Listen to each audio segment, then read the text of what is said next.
NBI Director Melvin Matibag na dalhin din sana sa kanilang ahensya ang reklamo ng 18 sundalo na nagbunyag ng sinasabing 805 bilyong pisong cash deliveries na sangkot umano sa aligasyon ang ilang matataas na opisyal kabilang si Pangulong Marcos at si Romualdez, pati na rin ang ilang miyembro ng Kongreso. Matatanda nitong Pebrero 26, formal nang naghain si Atty. Baligod ang signed joint affidavit ng nasabing dating mga sundalo sa Office of the Ombudsman.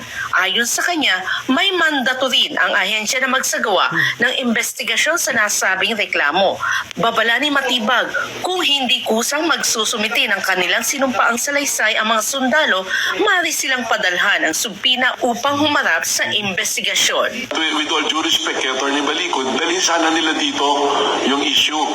Kasi ang mandato ng NBI, we are the primary investigating agency, hindi po ba? Pero just the same, Andrea, with your question, as early as nung lumabas yan, that is something na within our mandate.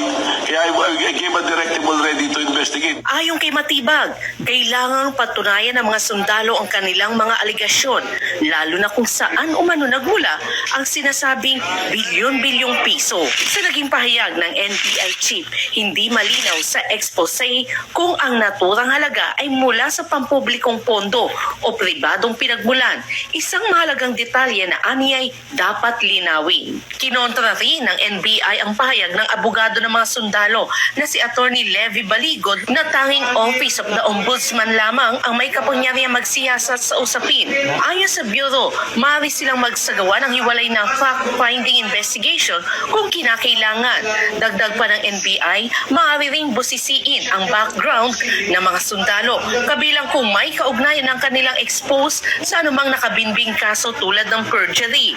Sa ngayon, hinihintay ng NBI ang formal na hakbang ng mga sundalo habang patuloy ang pagkalap ng impormasyon kaugnay ng controversial na aligasyon. Hoy!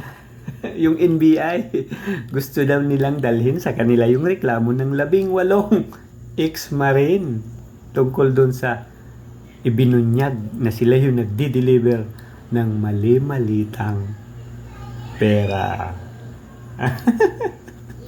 Nagpapatawa naman tong NBI. Huwag kayo mapipikon, ha? Diba? Kasi mga pikunin kayo eh. Alam niyo ba kung bakit hindi sa inyo diniretso? Hindi binigay sa inyo. Hindi naghain ng reklamo dyan. Kasi nga, walang tiwala sa inyo ang 18 Marines na yan. Bakit? Bakit walang tiwala? Sino ba yung sangkot? Yun yung unang tanong. Sino ba yung sangkot na sinasabi doon?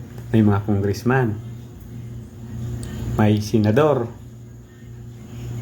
Yung ibang gabinete, appointees ni BBM. At mismo si BBM, di ba? Yung boss ninyo. Oh. Di ba? Pangalawang tanong, kaya nyo bang imbestigahan ang boss ninyo? Kasi yun yung sinasabing sangkot. Yan yung sinasabing tumatanggap ng mali-malitang pera na diniliver nila sa Ilocos. Di ba? Tumanggap si Sandro Marcos, tapos si BBM. Yun yung sabi ng 18 ex-marine na yan. Ang tanong, kaya nyo bang imbestigahan ang boss nyo? Di ba? Pero, ito yung talagang mangyayari dyan. Hindi naman yung boss nyo yung iimbestigahan nyo. Ang iimbestigahan ninyo ay yung 18 ex-marines na yan. Di ba? Sila yung pakay ninyo eh. Titingnan ninyo yung mga personal na buhay nila. Sisilipin ninyo kung ano yung mga kaso, kung mayroon man sila dati. O kung ano yung pwede ninyong sirain para sa kanila. Yan yung galawan ngayon, di ba?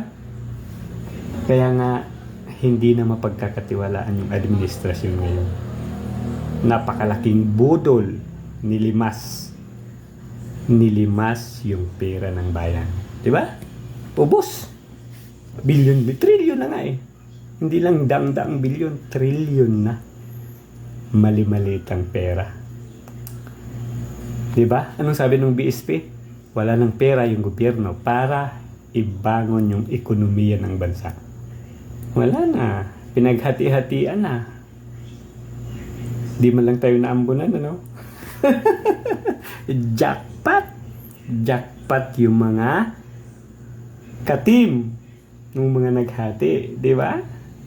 Makikita natin isang ano to eh, isang group effort yung nakawan ngayon. Sa bandang huli, yung 18 ex-marine na yan pa yung ipapakulong. Na yung gusto lang naman nila ay isiwalat yung kalukuhan, yung korupsyon na nangyayari ngayon sa gobyerno. Pero sa bandang huli, sila pa yung makukulong. Kaya wala na. Wala nang pag-asa. Hihintayin na lang natin yung 2028 na maging presidente si Sara. Yun na yung paglilinis, di ba? Takbo, kanya-kanyang takbo na. Kasi, si Sara, hindi naman mai-impeach. Di ba? Magiging presidente siya. Na good luck na lang. Ano? Ay, sayang yung kwarta.